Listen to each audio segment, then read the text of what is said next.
Le sujet d'aujourd'hui, c'est le mois de Elul, le regard de la Chassidoute sur le mois de Elul.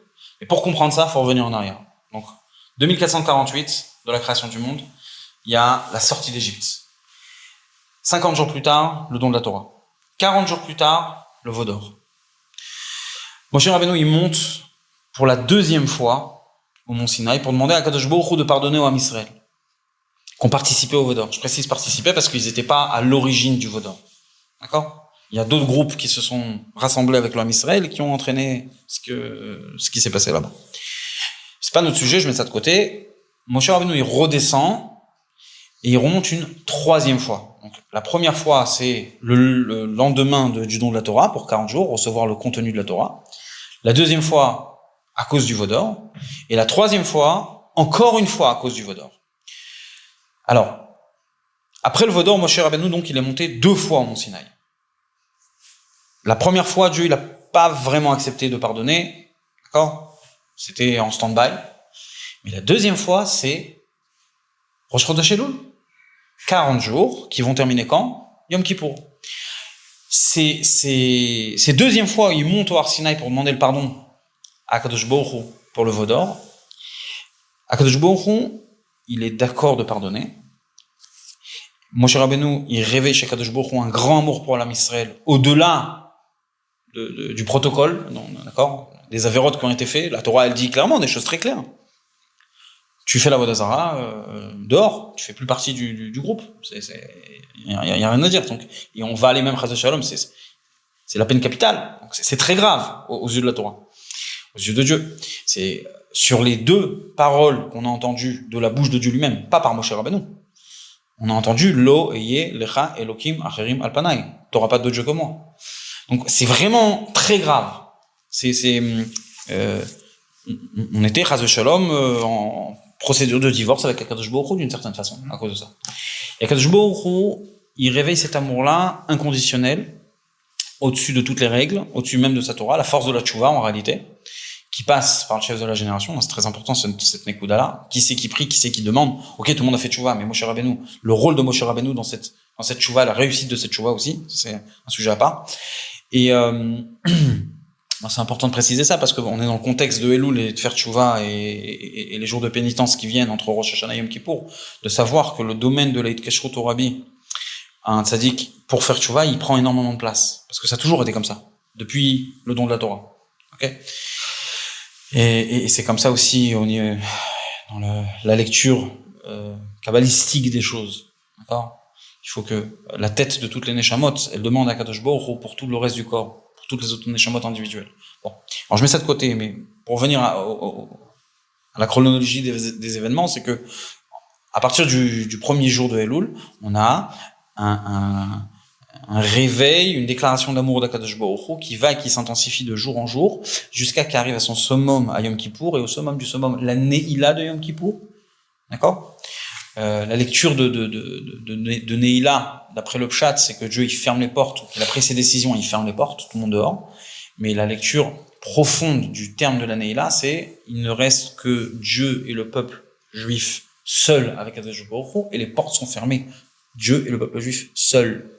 Donc on juge plus les autres, on ne juge même plus en réalité. On signe entre nous ce qui va se passer. L'amour du père à son fils qui est en réalité son juge et qui reprend son rôle de père pour sauver son enfant. Et ça, c'est la Neila. C'est ce moment solennel, intime entre Dieu et le peuple d'Israël. Et qu'est-ce qui se passe là-bas ? Ça, c'est dans des termes simples. Mais qu'est-ce qui se passe au niveau de l'atome, au niveau des molécules ? Si on parlait plus profondément, c'est l'expression des Yud Gimel Midot Arachamim. D'accord ? Cette fameuse rose céleste, ces 13, on appelle ça courants d'huile, courants d'eau, ces fleuves d'huile qui viennent nettoyer toutes les fautes. C'est les 13 attributs de miséricorde, Yud Gimel Midot Arachamim, ça vient du Keter. C'est l'endroit le plus haut, le plus profond dans le divin, qui en fait est l'expression d'amour au-dessus même de la sphira de la Chorma. La Chorma, la Torah, elle est là-bas. Donc les règles, le protocole, l'action-réaction de la Torah, c'est dans la sphira de la Chorma, c'est en dessous du Keter. Et c'est tellement en dessous du Keter que c'est même considéré inexistant par rapport au Keter. Un exemple à ça, dans le commun des mortels, c'est que des fois tu désires quelque chose tellement fort que t'en perds la raison. La raison, c'est la chorma, la bina, d'accord? Les règles, ce qu'on doit pas faire, ce qui est marqué, etc. D'accord? Ce qui a été décidé par toi ou par les autres. Et tu perds la raison par amour, par envie, par le keter, le ratson, le désir de quelque chose. Et ça, c'est le désir d'Akadosh Baruch Hu envers l'homme Israël, au-dessus de la chorma, même des règles de la Torah. Et ça, c'est la force de la tchouva. En réalité, la tchouva, elle fait partie de la Torah. Mais la tchouva, elle est au-dessus de la Torah. Elle permet à une personne qui a enfreint les règles de la Torah de revenir à Dieu. Et ça, il y a un midrash méphorach sur ça, qui est très clair. Et là-bas, on sollicite toutes sortes de niveaux, les anges, ensuite la Torah, et ensuite Dieu. Et on demande, mais qu'est-ce que va faire quelqu'un qui a fauté? Et la réponse avant Dieu, c'est la punition, la mort, il n'y a rien à faire. Mais quand on demande à Dieu, Dieu lui dit, la tchouva. En réalité, il y a un truc au-dessus de la Torah, c'est la force de la tchouva. Et pourquoi la force de la tchouva, elle existe? Parce que Akadosh Baruch Hu, il désire le peuple d'Israël, il désire en fait la partie de lui-même. Il se désire lui-même. Et donc, arracher une partie de lui-même, une partie du Ham Israël, en réalité, une neshama, Chelek Elokam Imal, c'est marqué dans Eov, une partie de Dieu d'en haut. La Nourazaken, il rajoute le mot mamash, véritablement, c'est comme ça. Donc, qu'est-ce que ça veut dire?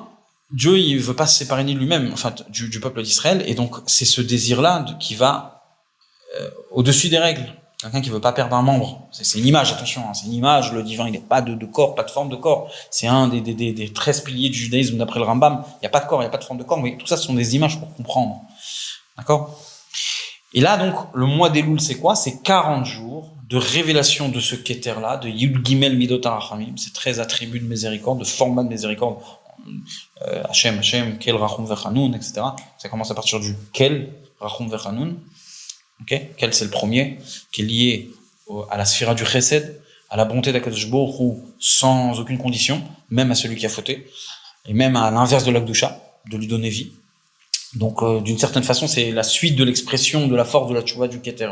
D'accord? Mais bon, pour revenir à notre Inyan, ce que ça veut dire, c'est que quand on dit 13 attributs de miséricorde, leur expression dans les psukim, c'est ce que Moshe Rabbeinu il a dit, Hashem, Kel, Rachum, Vechanun, tu pardonnes, t'es miséricordieux, etc., etc.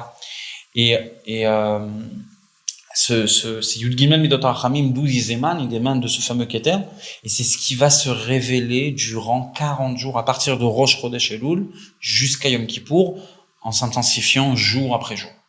Ok, d'accord. Ça, tout le monde est d'accord avec ça. Il y avait un grand tzaddik qui s'appelait Rabbi David Aboudrehem, c'est un des Rishonim à l'époque médiévale, qui, lui, va écrire un livre sur les explications de la tfila. Et il est connu dans le monde de la halacha, Aboudrehem, le Aboudrehem. Et lui, il écrit une chose très intéressante. Il dit, quand tu prends le pasouk dans Shir HaShirim, Ani ledodi vedodili, Ani ledodi, c'est je suis pour mon bien-aimé, j'aime mon bien-aimé, vedodili, et mon amoureux, il m'aime. Et on sait que Shir HaShirim, c'est la relation entre un homme et une femme, Dieu et sa femme, l'homme Israël, la Knesset Israël, l'Assemblée Générale d'Israël considérée la femme de Dieu. D'accord? On a plusieurs formes de relations avec Akadosh Baruch Hu. Sœur, femme, enfant, ami, Rei. Re'echa ve're'a avicha, le passage qui dit. Ton ami est l'ami de ton père, on parle de Dieu. Yonati, Tamati, il y a toutes sortes de relations qu'on a avec Dieu. Achoti. On a une des relations qu'on a avec Dieu, c'est mamash, mari et femme.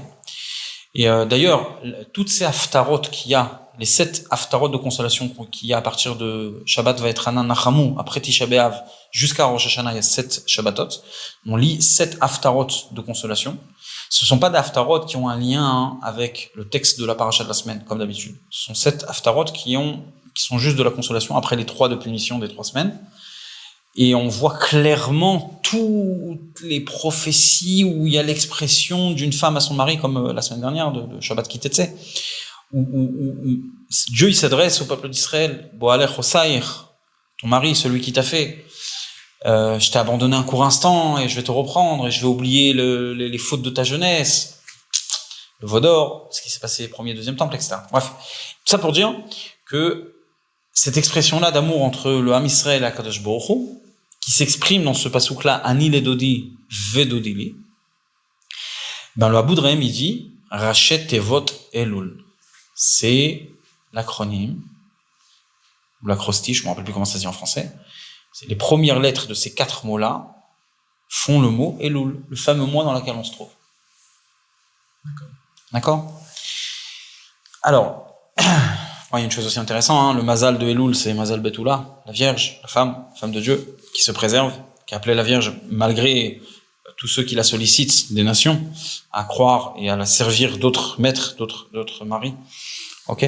Mais mettons ça de côté, c'est pas le sujet. Donc l'Admor HaZaken, l'Ikouté Torah, Parashat Re'eh, Lev, page Lamed Bet, c'est 63 en chiffres. L'Admor HaZaken, il commence ce Mahamar avec cette citation du Aboudrehem. Ani ledodi vedodili, rachet tevot elul. Ce pasouk-là, il nous dit, en réalité, par allusion, dans le remez de la Torah, que Elul, c'est le temps de l'expression d'amour de nous à Dieu. Ani ledodi, toi tu commences, tu fais ta tchouva. Et ensuite, vedodili, Dieu, exactement, il révèle son amour envers toi, et il reçoit ta tchouva. Alors, pour continuer, je vais devoir faire encore une akdama, encore une petite préface, j'espère la dernière, après on fera dans les textes. Chaque fête, en réalité, c'est pas uniquement qu'on commémore par nostalgie la date, mais il y a l'événement spirituel au niveau des sphirotes là-haut. Il y a un événement qui se passe, qui est le même spirituellement parlant, qu'il y a eu à la première fois qu'il a eu lieu. Le don de la Torah, Dieu donne la Torah.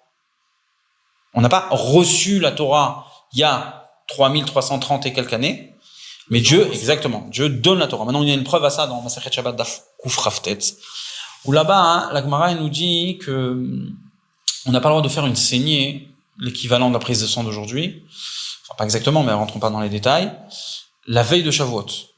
Et c'est tellement grave, on va expliquer ensuite pourquoi, qu'on va interdire même toutes les veilles de fête à cause de la veille de Shavuot. Pourquoi ? Dieu, il a créé un ange, un petit Hitler, qui a pour but de détruire ceux qui ne reçoivent pas la Torah. Ceux qui étaient censés recevoir la Torah s'ils ne l'acceptaient pas. Et cet ange-là, il a été en attente, est-ce que le peuple juif il va recevoir ou pas la Torah ? Sinon, il commence on fait attention de ne pas dire des termes dangereux pour l'homme Israël, donc on utilise un langage inversé. Il était censé détruire les ennemis d'Israël, ok ? Et ensuite, Dieu avait normalement fait un accord avec le monde que si le peuple d'Israël recevait la Torah, le monde continuerait. Sinon, je ramène tout le monde à Tohu Vavohu, la destruction totale de la matière, etc. Alors, cet ange-là, il existe jusqu'à aujourd'hui. Et comme il a un appétit particulier pour le sang juif, on ne fait pas de saignée la veille de Shavuot. Et pourtant, on a reçu la Torah. Ça fait déjà quelques millénaires. Non. On ne fait pas de saignée la veille de Shavuot et toutes les autres veilles de fête à cause de Shavuot, parce que cet ange-là, il est là. Pourquoi il est là ? Parce qu'on n'a pas encore reçu la Torah. Parce qu'en 5783, la fête de Shavuot, 3335 ans plus tard, on était censé recevoir la Torah. J'avais pas là, en fait, c'est toujours... Parce que les événements, ils se répètent chaque année. Ta date d'anniversaire, ta date de bar mitzvah, les fêtes. Et quand on parle de Rosh Hashanah, on parle de quoi ? Quand on parle de Rosh Hashanah, on parle de la création de l'homme. Quand on parle de Yom Kippour, du pardon de Dieu à cause de la faute du veau d'or.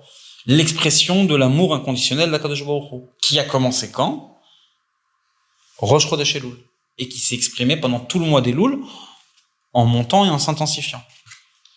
Donc le mois d'Elul, en réalité, il n'y a pas une nostalgie de ce qui s'est passé avec Moshe Rabbeinu, il y a quelques millénaires. Mais exactement, c'est le même événement qui se passe. Rajoutons encore une information importante, c'est que dans l'Akdoucha, il y a une règle. Il y a plusieurs paramètres dans l'Akdoucha. L'Akdoucha, elle est en général en Ardout, Contrairement à l'inverse de la Gdusha, Achdut, en unification. Elle s'unit en général avec le reste.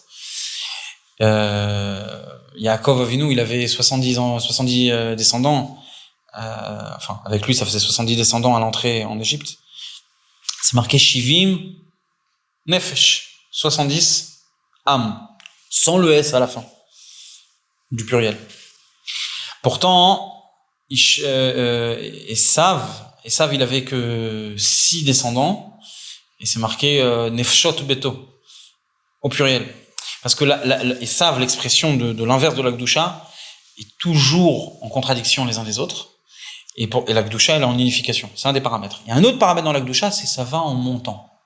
Donc c'est pas que on répète exactement les mêmes événements spirituels, c'est les mêmes événements exactement comme il y a eu. Non, c'est le même avec 3330 et quelques fois de plus, chaque fois comme si que l'événement il n'avait pas eu lieu la dernière fois, et en s'intensifiant. Et ça, c'est très important de comprendre ça parce qu'on a un regard complètement différent sur les fêtes. On avait déjà parlé de ça. Maintenant, on va regarder ce que ça veut dire pour nos fêtes de Tishrei. Chaque fête, c'est une piqûre dans un domaine. Le don de la Torah, Pesach, la Emouna. Rosh Hashanah Yom Kippour, c'est une piqûre dans certains domaines très spécifiques. Rosh Hashanah, c'est le don de soi à Kadosh Baruch Hu, recevoir le joug divin, s'engager au mitzvot. C'est le grand Shema Israël, le grand Vayem Shamoa de l'année. C'est le Rabbi Riyad, il utilise ce terme-là. Il dit que de la même façon que on reçoit sur soi le joug divin quand on dit le mot Shema Israël, c'est ce qu'on appelle Kabbalat Ol Malchut Shamayim. On reçoit sur soi le joug divin, c'est-à-dire on s'engage, on s'enrôle dans ce rôle-là de soldat de Dieu, d'esclave de Dieu, etc. Et on s'engage à accomplir toutes les mitzvot. Il y a le Shema Israël de l'année. C'est quand? Rosh Hashanah. La force de la Tchouva, Yom Kippour, etc. D'accord? Sukkot, il y a plusieurs piqûres. On va pas rentrer là-dedans pour l'instant. Mais c'est l'amour de Dieu, l'amour des mitzvot, l'accomplissement des mitzvot avec la joie, le lien avec la Torah qui est au-delà de l'intellect, c'est la Torah, je mets ça de côté.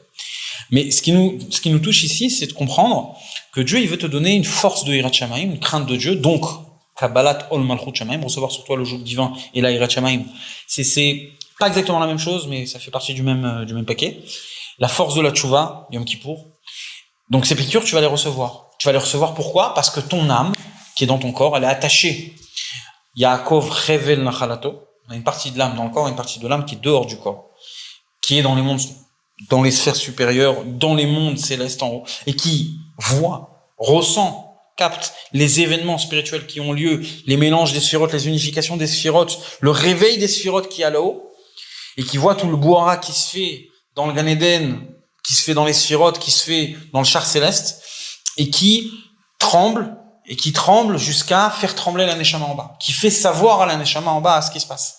Et c'est pour ça qu'il y a un réveil. Et ça se passe Shabbat, par exemple. À tel point, par exemple, que Shabbat, les sages ils disent, on peut faire confiance dans certains domaines de la cacheroute, je précise, certains domaines de la cacheroute qui sont liés au Trumot et Maasot, même à un ignorant, même à quelqu'un qui respecte mal Torah et Mitzvot pendant la semaine.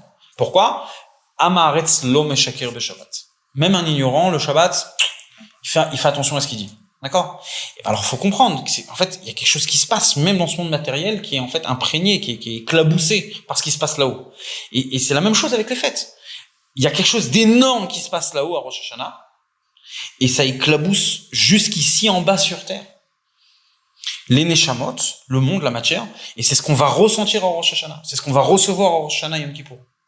Rosh Hashanah, on va recevoir de la Hirat Shamayim. Pourquoi? Parce qu'il y aura l'expression de Dieu en tant que roi. Dieu va se révéler en tant que roi là-haut.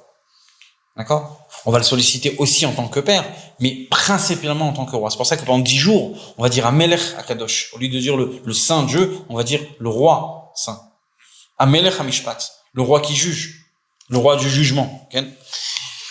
Donc on a ces forces qui se réveillent d'en haut et qui nous imprègnent et qui chantent. Et alors on n'est pas uniquement nous juger, hein, c'est Kol Bnei Marom, même les entités célestes, elles sont jugées. Donc, Ve'ainyan, ki behelul matril prinat ani ledodi. Pendant le mois d'Elul, on doit nous se travailler, nous réveiller cet amour à Dieu. Ani, d'abord moi, les dodi, je réveille mon amour à celui que j'aime à Dieu. Dehainu, prinat itaruta diltata, le réveil du bas. C'est la création qui doit se travailler. C'est les créatures qui doivent se travailler.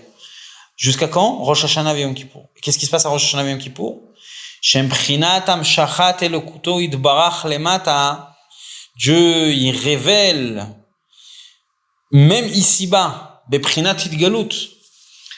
Alors quand il dit ici-bas, les tzadikim, ils voient ce qui se passe. Tu vois le seder d'Avodat Hashem du Rabbi dans la tfila de Rosh Hashanah, c'est quelque chose d'énorme. C'est quelque chose d'énorme. Il n'y a pas de vidéo, mais du peu qu'on peut lire et des témoignages qu'on reçoit, c'est très spécial. Les tkiot shofar du Rabbi, la façon du Rabbi de se tenir, le fait que c'est pratiquement la seule tfila dans l'année où le Rabbi il prie beaucoup plus longtemps que d'habitude.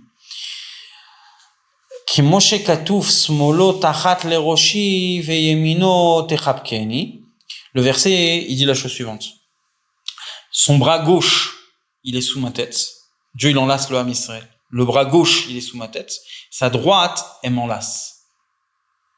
Alors, en fait, en réalité, ici, on parle de tout ce qui se passe au mois de Tishrei. La tête, c'est Rosh Hashanah Yom Kippour. D'accord? Je vais pas expliquer pourquoi, quel rapport ça a.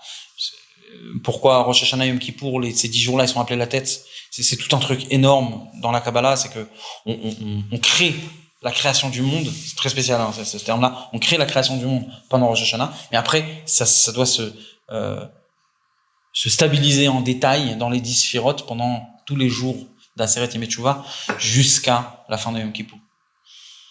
Et donc, le mot Tishrei, la tête, c'est aussi la tête de l'année Rosh Hashanah, et ça lié de Rosh Hashanah et Yom Kippour, ça va être appelé Smolo Tachat Leroshi, sa gauche est sous ma tête. La gauche, c'est normalement ce qui repousse, c'est la crainte, c'est la relation par peur, par respect, d'accord? C'est moins la relation par amour, par familiarité, par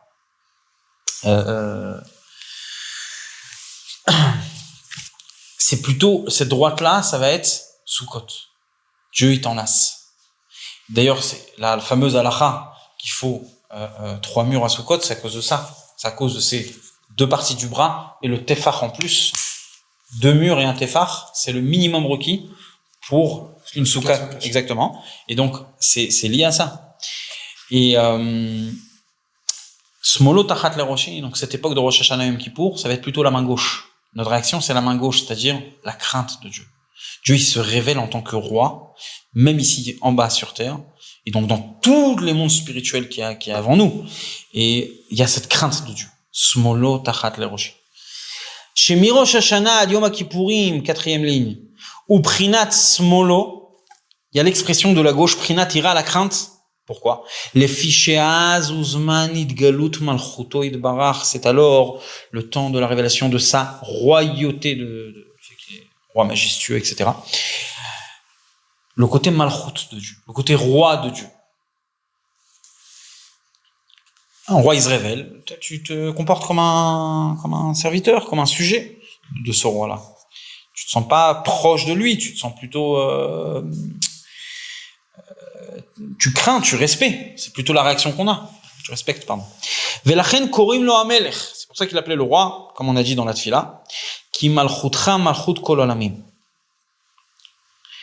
Alors, pourquoi l'Admor Zaken il ramène ce pasouk-là de Hachré et qu'est-ce qu'il veut dire? D'abord, l'explication, le pshat de ce pasouk-là, c'est que Dieu il n'est pas roi uniquement dans ce monde-ci ou là-haut, il est le roi de tous les olamot. D'accord? Ça, c'est le pshat apashut. Et donc, normalement, quand Dieu il révèle l'aspect de lui en tant que roi, il se révèle en tant que roi à tous, plutôt en tant que roi qu'autre chose. C'est ce qui va se passer pendant les 10 jours de Rosh Hashanah Yom Kippour. C'est dans tous les olamot où Dieu il se révèle en tant que roi. De partout. En haut comme en bas. Donc même ici chez nous en bas, la réaction c'est respect, ira, crainte. On l'appelle le roi. D'accord? D'accord? Pirouche, shafilu beolamot anelamin, tipol alem heimat hamelech upachado. même dans les mondes cachés, voilés d'en haut, il y a une crainte qui va tomber. C'est le terme en hébreu. Parce que c'est la réaction que les gens ils ont quand ils ont peur. Ils tombent. La crainte, c'est la peur du roi. Le mot Eima, c'est, je sais pas comment ça se dit en français, je pense que ça veut dire effrayé. Mais c'est même plus que ça. Je sais pas quel mot il existe en français pour dire, mais le mot pachat, c'est avoir peur. Eima, c'est épouvantable. C'est très dur comme réaction. D'accord? C'est beaucoup plus profond, normalement.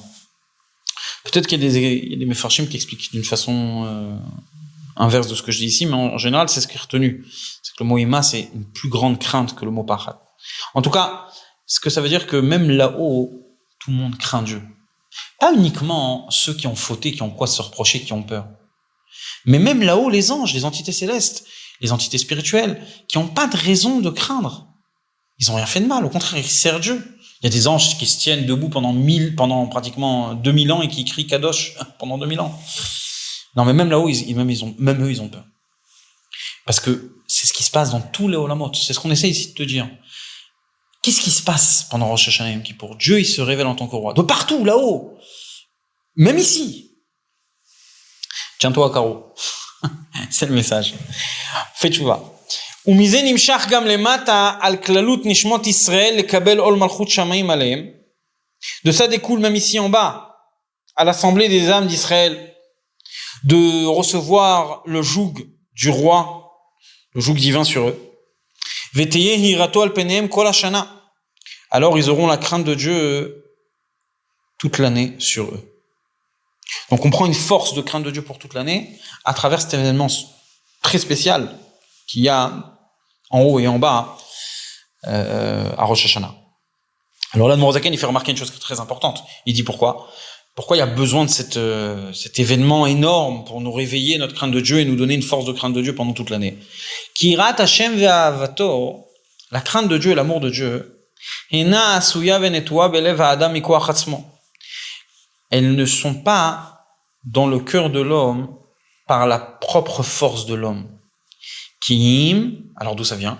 Mikoach ha'ara nimshach alav milemala be'et uzman idgaluto de'ainu berosh hashana prinat ira ve'chulu.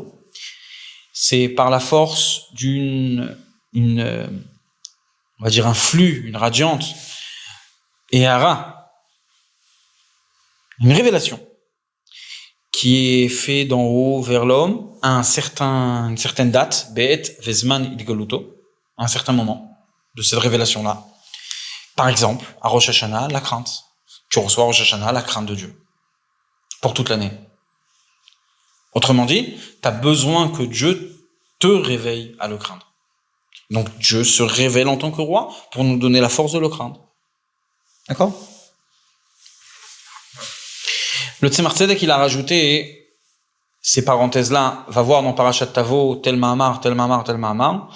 Et il y a le Mahamar Loti Yemeshakela Vakara de Parashat Mishpatim, à laquelle le Tzemar Tzedek renvoie à étudier, où là-bas on parle de Chas Veshalom. C'est quoi Meshakela Vakara? Meshakela, c'est une femme qui a des enfants mais qui les enterre, qui ne reste pas vivant. C'est ce qu'on appelle le shikalon en hébreu. Et la Akara, c'est celle qui peut pas être enceinte. Mort-né. Pardon? C'est des morts-nés ou alors c'est... Mais Shakela, c'est en général, c'est quelque chose qui naît et qui meurt.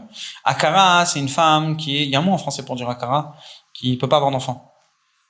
Stérile, quoi. Stérile, Ken. Ok. Alors, l'amour de Dieu, la crainte de Dieu, c'est le résultat c'est considéré comme des enfants. D'accord? L'amour de Dieu. Et l'amour de Dieu, la crainte de Dieu, elles sont le résultat d'une unification à l'intérieur du cerveau entre la chorma et la bina qui crée les émotions. D'accord? Tu as une petite information qui va être énormément développée, la chorma et la bina, que leur unification, elles vont créer des émotions. Ok? Donc cet amour de Dieu, la crainte de Dieu, en réalité, c'est des enfants d'une unification, d'une relation qu'il y a eu à l'intérieur du cerveau. Ok? Après, il y a les relations plus basses, Zeranpim et Malchut, ou comme un homme et une femme sur terre. Mais le message, il est que ce pasouk-là, Loti Meshakela Vakara, ne soit pas une femme qui enterre ses enfants, ne soit pas stérile. Alors, stérile, on sait ce que c'est quelqu'un qui n'est pas capable d'avoir des émotions, qui n'est pas capable de ressentir une amour, une crainte de Dieu. L'Oti Meshakala, n'est pas des enfants que tu vas finalement enterrer. C'est-à-dire d'avoir une crainte de Dieu ou un amour de Dieu qui est restreint à un certain temps et qui finit par mourir.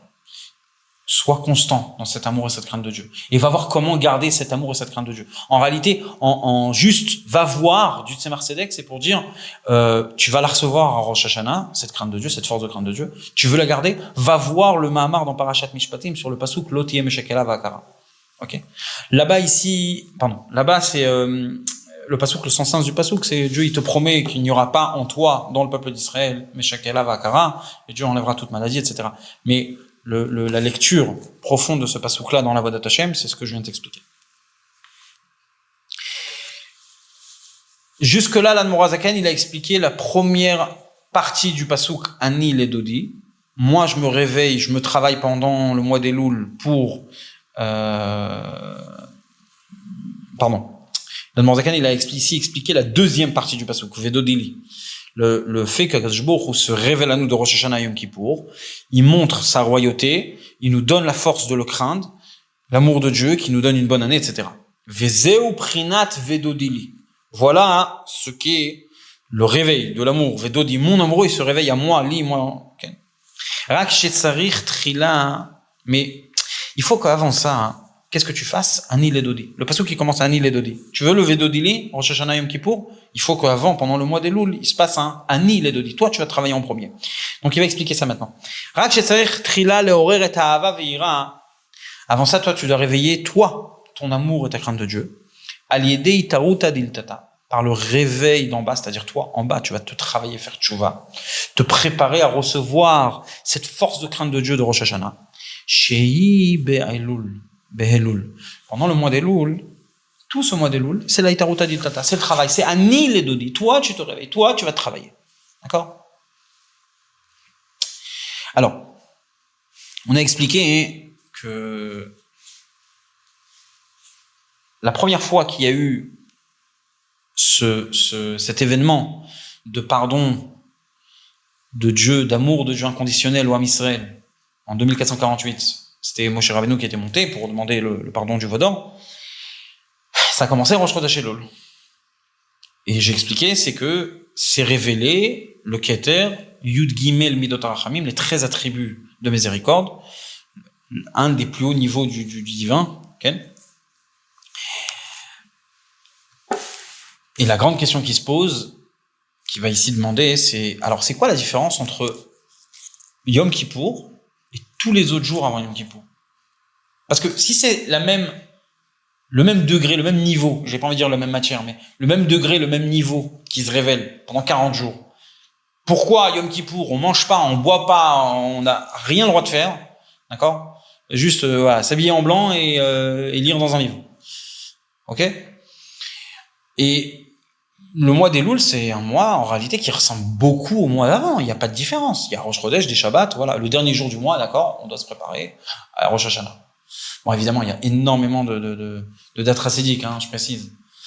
Ouais. Il y a des mariages des Rébéim, il y a la construction de Tom Pret Mimim, il y a la naissance du Baal Shem Tov et de l'Admor HaZaken le même jour, le 18 Elul. Bon, énormément de choses. Mais pourquoi c'est un mois profane? Alors, je vais expliquer encore une fois. Le fait que Shabbat, on n'a pas affaire aux 39 travaux. On a interdit de 39 travaux, de toutes ces dérivés, et encore tout ce que les sages ils ont instauré pour pas que, Chas Shalom, on a affaire à un de ces 39 travaux. D'accord? Inclut le moktsé, et inclut même ne pas parler de quelque chose qui est pas shabbatique, etc. Bref. Tout ça, c'est à cause de quoi? Parce qu'il y a un événement là-haut qui se passe pendant Shabbat, à la même image et encore plus intense, que le premier Shabbat de la création du monde. C'est le repos de l'action, le retour de la force de l'action, la force de la parole, parce que chez Dieu, l'action, ça a été la parole, il a créé le monde par la parole, c'est pas l'action comme chez nous. La parole, elle se tait, et on est concentré sur la pensée, on n'est plus concentré sur la parole. Au lieu de dire les mots de la création, Dieu pense à la création. C'est la révélation de la chorma.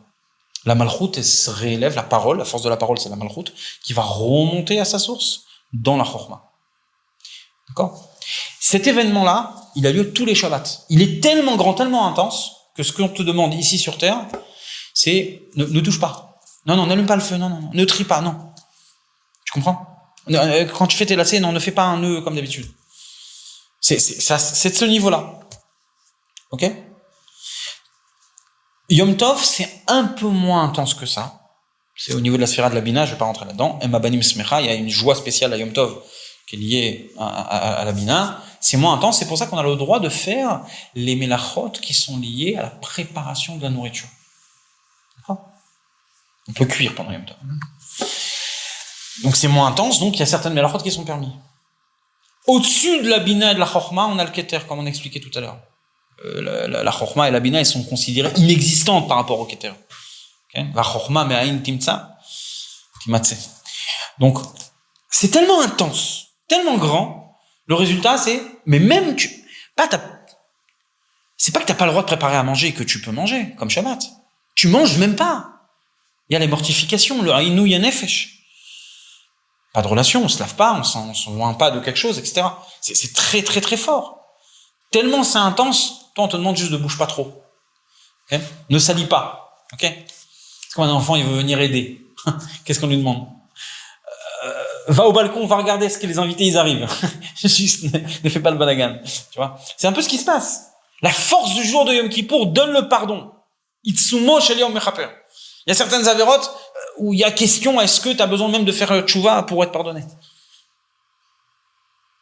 C'est très très très très fort comme Inyan. Mais c'est la même chose en réalité qui se passe pendant tout le mois de Elul. C'est quoi la différence? Tous ces Yud Gimel Midot HaRachamim, cette révélation d'amour intense et inconditionnel du Keter qui va se révéler, où la Chorma elle prend même plus de place, et ça commence Rosh Chodesh Elul. Alors pourquoi c'est des jours profanes? C'est la question que l'Admor HaZaken va demander. En réalité, c'est une question sur le mois d'Elul. On te demande de travailler, de faire tchouva. D'accord. C'est quoi le coup de pouce que je reçois de là-haut? Yud Gimel Midot HaRachamim. Dieu, il te révèle son amour. Ah, c'est génial. Mais attends, il fait aussi ça Yom Kippour. Alors, pourquoi là, je peux manger, je peux boire, je peux dormir tranquillement, pas comme à Yom Kippour? Alors, ça va être la question d'Admor HaZaken. Il y aura une réponse, c'est la fameuse réponse de Hamelech Basadeh, le roi est dans les champs, dans le champ. C'est mal traduit.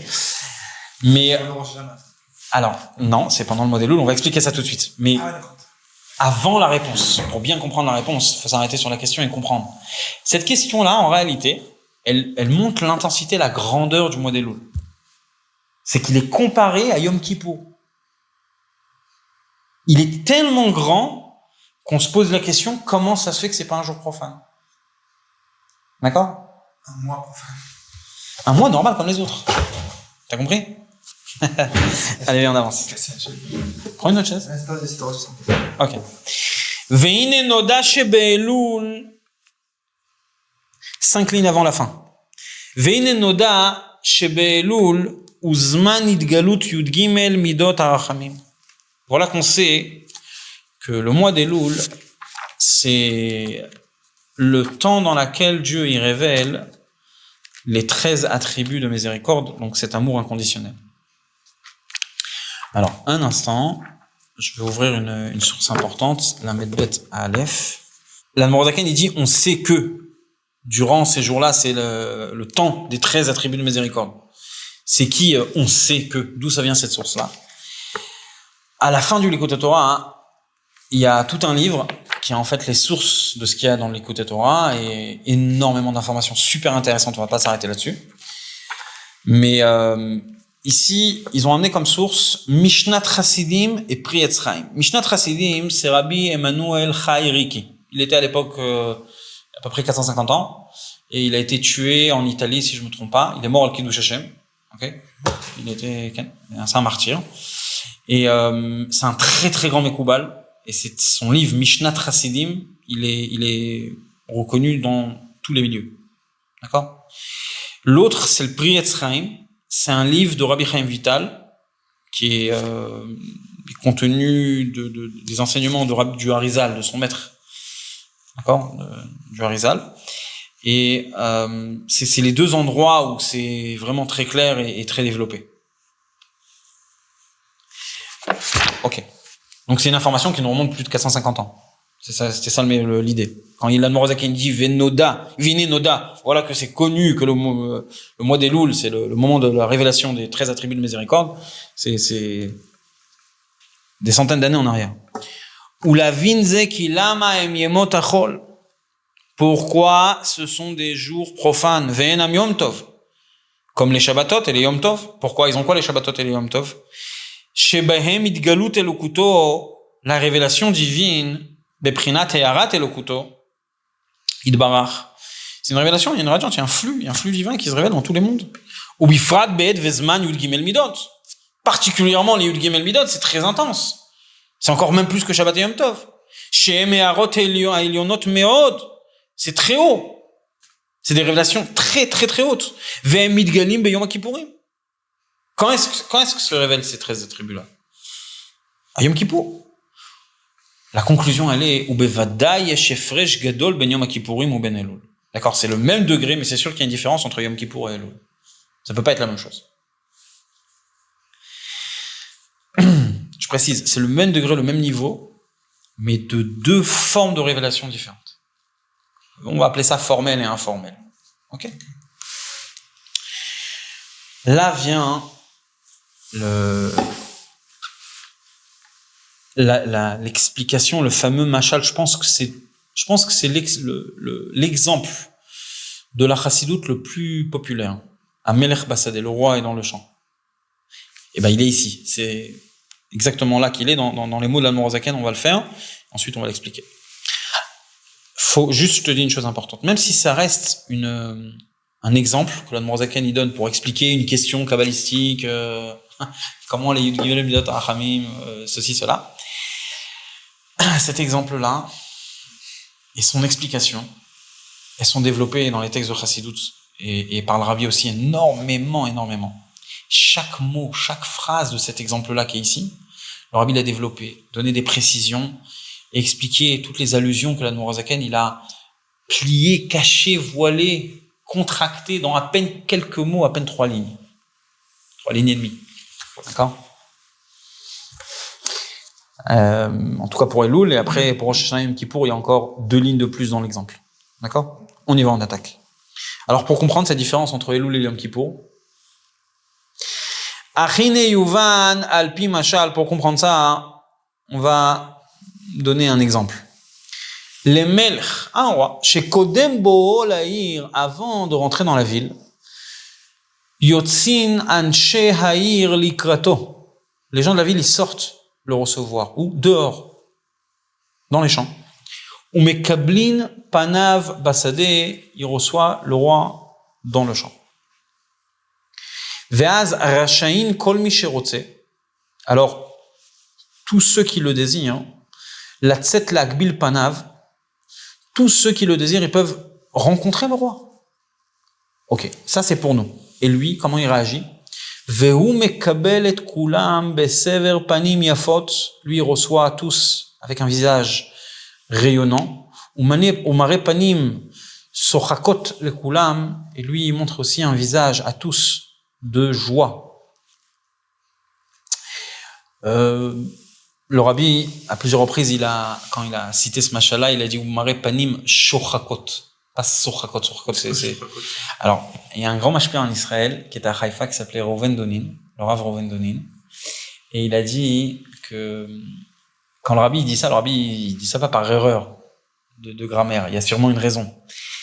Et alors, il a dit en rigolant, il a dit quand le roi il te regarde et que tu rencontres le roi après toute la vérote que tu as fait pendant toute l'année, ça te broie. En hébreu, le mot shochakot, ça veut dire broyer. C'est tout, c'est bon. On continue. Ubelechto aira. Ensuite, le roi, il continue, il rentre dans la ville. Areem olchim acharav. Ceux qui sont sortis pour le recevoir dans le champ, ils accompagnent le roi. Va'acharkach bevo lechal malchuto. Ensuite, le roi, il rentre dans la grande pièce du roi. En nichnasim kiim bershut. Pas tout le monde rentre. Uniquement ceux qui sont acceptés, reçus avec permission du roi lui-même. Ve'af gamzot amufcharim shebaam. Et même ça, c'est pas n'importe qui. C'est les élus du peuple. Ve'yechides gula. Certaines personnes. Alors, tu comprends ici le mashal. Le mashal, le mois des Louls, c'est le roi est dans les champs. Rosh Hashanah Yom Kippour, le roi, il est dans son palais, là où il juge le monde. Et qui a le droit d'être à proximité de lui? Les élus du peuple. Alors, le rabbi, il dit une chose très intéressante. Il dit que ceux qui ont accompagné le roi en Elul, ils deviennent les élus du peuple à Rosh Hashanah Yom Kippour. Parce que ton travail de Elul te met dans un état où t'es appelé, Moufrarim Shebam, t'es appelé les élus du peuple pendant Rosh Hashanah Yom Kippour. Tu t'es mis dans un état d'élu du peuple. On continue. Viens, on explique maintenant ce que ça veut dire tout ça. Le mois de Loul, on sort recevoir le roi dans le champ. C'est-à-dire quoi? Dans le profane, dans le quotidien, dans nos petites affaires. Et là-bas, on se change. Là-bas, on reçoit le roi. Alors là-bas, on reçoit le joug du roi et on change notre quotidien, nos mauvaises habitudes, etc. On va s'arrêter là pour l'instant, Bezrat Hashem. On va continuer la semaine prochaine.